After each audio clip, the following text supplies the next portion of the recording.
دوستو آج کی ویڈیو میں ہم ذکر کرنے والے ہیں اس واقعہ کا جب یزید کی قبر کو کھدوایا گیا۔ آخر اس واقعہ کی وجہ کیا تھی؟ کس نے اور کیوں یزید کی قبر کو کھولا؟ یہ واقعہ یزید کی وفات کے کتنے سال بعد پیش آیا؟ دوستو یزید نے اپنی زندگی میں ہی اپنے بیٹے معاویہ کو اپنا جانشین مقرر کر دیا تھا۔ یزید کی 12 بیٹے اور 5 بیٹیاں تھیں، لیکن اس کو اپنے بیٹے معاویہ سے بے انتہا پیار تھا۔ اس کی تعلیم و تربیت بھی شہزادوں کی طرح ہی کی گئی۔ یزید چاہتا تھا کہ اس کا یہ بیٹا اس کا حقیقی جانشین بنے۔ یزید نے حکومت سنبھالتے ہی اپنے 2 بیٹوں خالد اور معاویہ کو اس وقت کے بہترین استاد عمر المقصوص کے مکتب میں 3 سال کے لیے بھیج دیا۔ شیخ عمر المقصوص بھی جانتے تھے کہ یزید کا جانشین معاویہ ہے، اس لیے انہوں نے اس کی تربیت پر خوب محنت کی۔ 61 ہجری میں جب واقعہ کربلا پیش آیا تو شیخ المقصوص کو بہت تکلیف پہنچی۔ چونکہ آپ کا دل محب اہل بیت سے تڑپتا تھا، اس لیے آپ نے یزید کے ان دونوں بیٹوں کو عظمت اہل بیت سے خوب روشناس کروایا۔ ایک طرف کربلا کا واقعہ پیش آیا اور جگہ جگہ یزید کے خلاف بغاوت اٹھنے لگی۔ دوسری طرف معاویہ جو یزید کا جانشین تھا، اس کی تربیت ایک سچے عاشق رسول کر رہے تھے۔ واقعہ کربلا کے تیسرے سال 683 عیسوی میں یزید عبرتناک موت سے دوچار ہوا تو معاویہ بن یزید 20 سال کی عمر میں تخت نشین ہوا۔ جیسے ہی معاویہ بن یزید تخت نشین ہوا تو استاد محترم کی محنت رنگ لانے لگی۔ اس نے آتے ساتھ ہی واقعہ کربلا کی تحقیقات کی اور محض 40ویں دن لوگوں کو اپنی بیعت سے آزاد کر دیا۔ بعض روایات میں معاویہ بن یزید نے 3 ماہ تک حکومت کی۔ 20 سال کی عمر جوانی کا ایسا دور ہے کہ جب انسانی خواہشات کی موزوری عروج پر ہوتی ہے۔ یزید کا جانشین ہونا اور پوری اسلامی مملکت پر حکومت کرنا اپنی تمام جائز و ناجائز خواہشات کو پورا کرنے کے لیے بہترین موقع تھا۔ لیکن معاویہ بن یزید نے تخت پر بیٹھتے ہی واقعہ کربلا کی تحقیقات کی اور حالات کا بہت باریک بینی سے جائزہ لیا۔ جب اس نے دیکھا کہ میرے باپ نے اسلام اور مسلمانوں کو کس قدر عظیم نقصان پہنچایا ہے تو اس نے محسوس کیا کہ وہ ایک دورائے پر کھڑا ہے کہ حکومت کی باغ دوڑ تھامے رہے اور ظلم و ستم اور عیش و عشرت کا بازار گرم رکھے، یا تخت و تاج کو چھوڑ دے اور اپنے آپ کو ان ہولناک گناہوں اور ان کے دردناک عذاب سے دور رکھے۔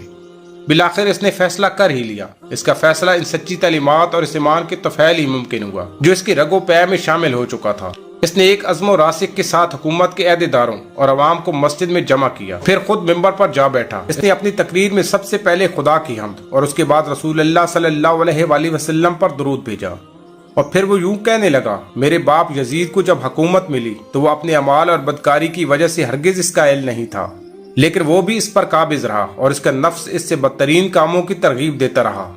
وہ اپنے برے کاموں پر بھی فخر کرتا تھا اور اس نے خدا کی بتائی ہوئی حدود سے تجاوز کیا۔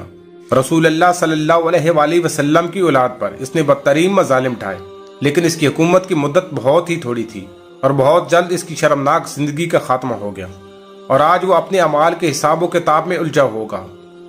جب معاویہ بن یزید کی بات یہاں تک پہنچی تو اس کا گلا رک گیا۔ کافی دیر تک وہ بلند آواز میں روتا رہا اور اس کے بعد وہ دوبارہ لوگوں سے ہم کلام ہوا اور اس نے کہا: اے لوگو، میں تمہارے گناہوں کا بوجھ اپنے کندھوں پر نہیں اٹھا سکتا اور نہ تمہاری دوستی کا توق اپنے گلے میں ڈالوں گا۔ میری خواہش تو یہ ہے کہ حکومت شہزادہ حسین امام حضرت زین العابدین کے حوالے کر دی جائے، یا اب تم خود ہی جو بہتر سمجھو وہ کرو، یا وہ حکومت کرے جس کا تم انتخاب کرو۔ میں اپنی بیعت سے تم لوگوں پر سے ہاتھ اٹھاتا ہوں اور اس خلافت کو ٹھکراتا ہوں۔ معاویہ بن یزید کے ان جملوں نے محفل میں ایک طوفان برپا کر دیا۔ پھر معاویہ بن یزید ممبر سے اتر آیا۔ اس کی ماں اور دیگر عزیز و اقارب آئے تو دیکھا کہ روئے جا رہا ہے، تو اس کی ماں نے کہا: کاش تم حیض کا چیتڑا ہی ہوتے اور میں تمہاری خبر نہ سنتی۔ اس نے کہا: خدا کی قسم، میں بھی یہی چاہتا ہوں، اگر میرے خدا نے مجھے معاف نہ کیا تو میرے لیے برا ہوگا۔ اس کے بعد بنو امیہ نے اموی شہزادے مروان بن حکم کے ہاتھ پر بیعت کر لی اور اسے تخت پر بٹھا دیا۔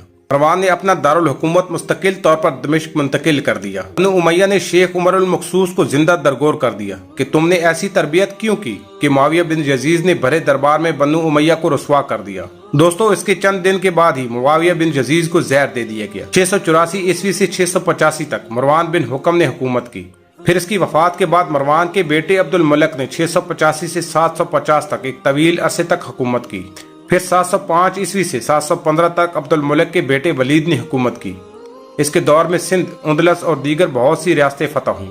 اسی کے دور میں شہزادہ حضرت امام زین العابدین کو زہر دے دیا گیا۔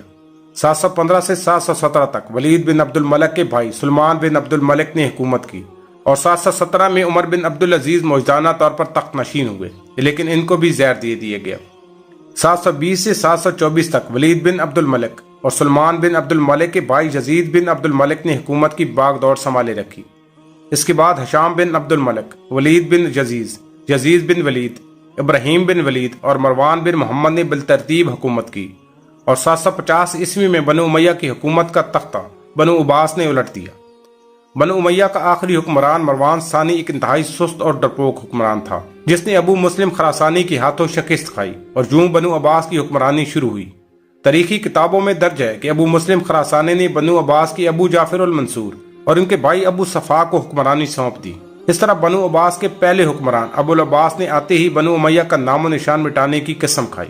بہت سے لوگوں کو قتل کر دیا گیا اور کربلا کے واقعے میں ملوث تمام کرداروں کی قبریں تک کھود دی گئی۔ اسی طرح بنو عباس کے حکمران ابو العباس الفا نے یزید کی قبر کو بھی کھدوایا، اور یہ کام اس نے اپنی نگرانی میں کروایا۔ وہ چاہتا تھا کہ یزید کو قبر سے نکالے اور اس کی لاش کو سولی پر لٹکائے۔ چنانچہ یزید کی وفات کے 65 سال بعد اس کی قبر کو اس وقت کے حکمران ابو جعفر اور ابو العباس کی نگرانی میں کھدوایا گیا۔ لیکن جب قبر کو کھولا گیا تو سب یہ دیکھ کر حیران رہ گئے کہ اس میں لکڑیوں کی راکھ، بدصورت کتے اور ایک اژدہا کے سوا کچھ نہ تھا۔